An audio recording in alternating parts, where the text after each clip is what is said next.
Kukhulunywa ukuthi into zakhe azikalungi ngoba bewuzama wahluleka ukuthi kube nempumelelo, kodwa kukhona into ongayicelebrate ukuthi uzamile. Lalela, akusibo bonke abantu abasempilweni yakhe abazokushayela izandla mawuphumelela. Abanye bazele ukuthi sizoke sibone ukuzama kwakho iyona mpumelelo yokuqala, ukuthi ama-results awakawatholi ungakhathazeki, ngoba kuyenzeka kwesinye isikhathi lama-results kungabi siwo ama-results ezinto ey'mfushane. Izinto ey'mfushane sheshe y'phumelele, izinto ezinde isheshe ziphuza lokuphumelela. Kusho ukuthi into zakho zinde. Bekezela mntana sekhaya, kulo mnyaka sisazowuqala ngifuna ukuthi you've got something to celebrate.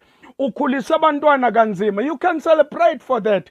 Ubukade uhlupheka umnyaka wonke ungana-salary, ungana-next, kodwa uNkulunkulu provide you waze wafika kulesikhathi sokuthi you've got something to celebrate. Forget about the family who doesn't want to call you anymore, who does not want to value impilo yakho, ukuthi wena you are a survivor, umuntu ozamayo. Lithi iBhayibheli singayeki ukwenza okuhle, asiqhubeke njalo senzo kuhle. You've got some people obukade ubenzela umusa, namhlanje ababuyanga ukuzobonga, kodwa you've got something ukuthi kukhona wena okuzamile. Uyangizwa la uhleli khona, ngifuna ukuthi musukubala usizi, musukuba umuntu osivuvu ozwa ama-pain ngenxa yokuthi i-results leyo yebeyisengqondweni yakho ayikakaphumeleli. uNkulunkulu akakubusise, uNkulunkulu akakwenzele. Ngifuna ukuthi mina qala lo mnyaka with a celebration. Mawungenabo abantu bokucelebrate with you, celebrate your success, celebrate your starting point,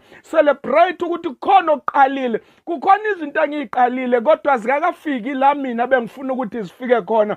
Engikujabulelayo ukuthi kukhona engikuqalile kulo mnyaka, ngoba ngakayiqedi leyo mndima yokuqala kwami.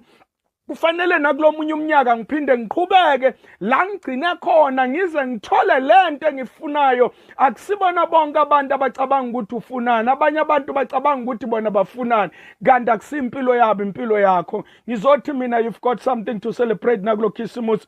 Khisimusi omuhle, Khisimusi onamandla.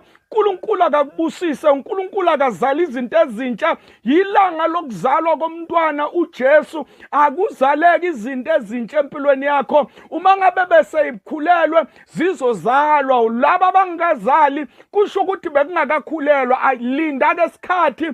Uma umuntu wesifazane ekhulelwa, uyakhulelwa bese kuhlala ingane for 9 months, ulinda u9 months.